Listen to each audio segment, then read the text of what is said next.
Muy buenas noches, bienvenidos a su programa, siguiendo los pasos por una temática muy bonita, Guardianes de una memoria latente. El tema es muy doloroso, no podemos negar que ha tocado cada uno de nuestros corazones. La masacre que les vamos a contar el día de hoy dio como paso entre 1986 y 1994 en el norte del Valle del Cauca, dejando 350 víctimas de crímenes como homicidio, tortura y desaparición forzada. Todo esto hace base a la masacre de Trujillo, Valle del Cauca. En sus principales participadores fue el Ejército de Liberación Nacional, más conocido como ELN, la guerrilla, los narcotraficantes, en este tiempo liderados por Diego Montoya y Henry Loaiza, más conocido como el Alacrán, también la fuerza pública, que es la policía y el Ejército Nacional. Todo esto con el fin de persecución política, despojo de tierras y limpieza social. El objetivo, pues nada, intimidar a los sobrevivientes para que no hablaran sobre el tema.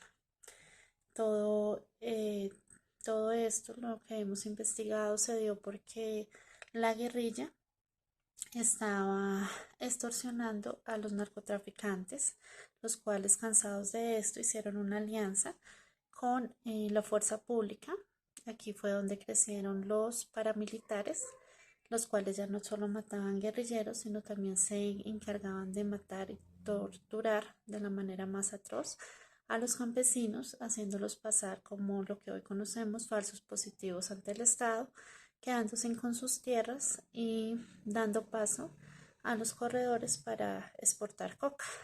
Eh, los hechos centrales dieron paso en 1990 cuando mataron muchos ebanistas y también fue el asesinato del padre Tiberio Fernández, uno de los mayores líderes en ese tiempo de la comunidad. Lo mataron, lo eh, masacraron terriblemente, cortaron su cuerpo, igual al de su sobrina, mutilándole los senos y tirándoles juntos al río. Entonces, de todo esto nos va a ampliar la información Paola, que nos va a hablar un poco más sobre las clases de violencia y qué desató los hechos en esta masacre. Entonces, los dejo con ustedes.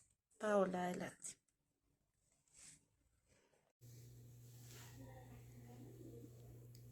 Muchas gracias, Rocío. Y continuando con la masacre de Trujillo, podemos decir que esto desató una serie de sucesos, tanto en el casco urbano como en el casco rural. En estas confluyeron todas las formas de violencia posible, desde la violencia política represiva hasta la violencia social, desde la violencia guerrillera y el narcotráfico y la delincuencia común contribuyeron en un luto permanente en este territorio, dejando como víctimas de apariciones forzosas, ejecutamientos extrajudiciales, múltiples torturas, detenciones arbitrarias y ayuntamientos ilegales, amenazada contra la población civil por parte de grupos ilegales como lo era el ELN y grupos financiados por grandes narcotraficantes como lo era Diego Montoya, Henry Loaiza e Iván Granjales, que eran participantes del Cartel del Norte del Valle.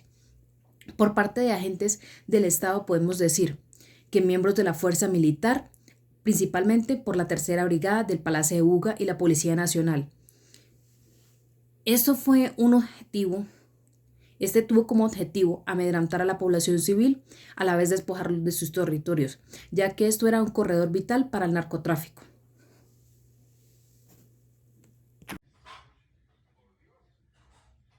Las acciones del Estado que corresponden a la masacre de Trujillo Valle fueron reparar integralmente a 76 de las víctimas de la masacre, esto ante la Comisión Interamericana de los Derechos Humanos.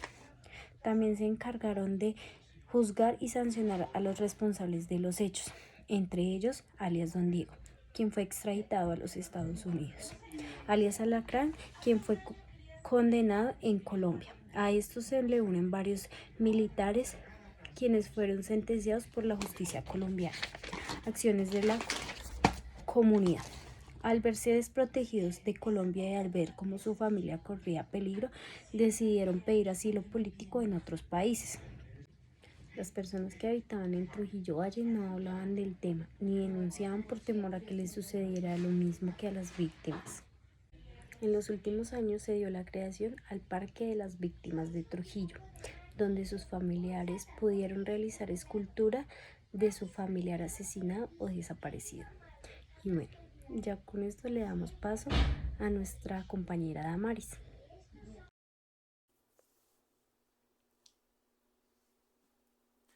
Damaris, ¿cuál es el rol del trabajador social en el posconflicto?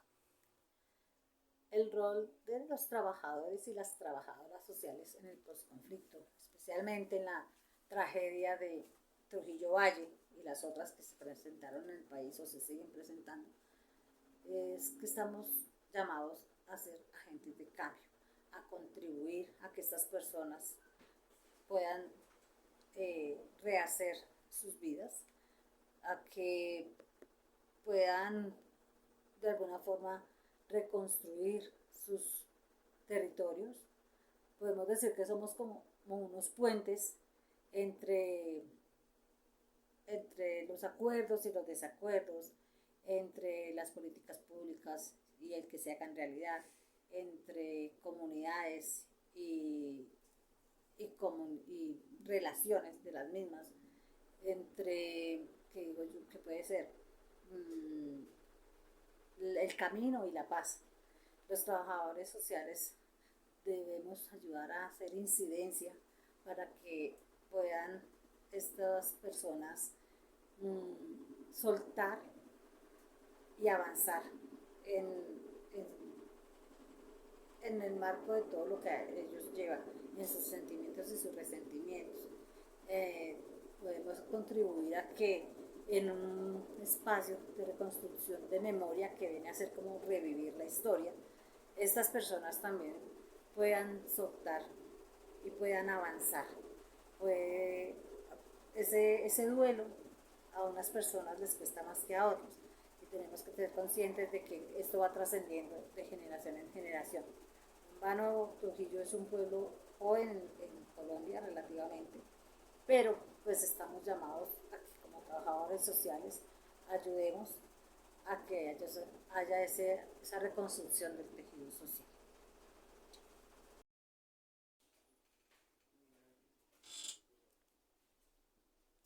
Como reflexión grupal, tenemos que la tragedia de Trujillo Valle nos transporta a la época de la Inquisición en el siglo XV.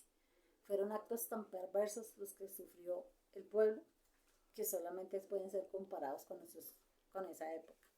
Aún así, hay gente muy pujante, gente que quiere y va sacando su pueblo adelante, gente que tiene un espíritu organizativo heredado del padre Tiberio, gente que tiene bastante resiliencia y mucha persistencia, y más aún resistencia.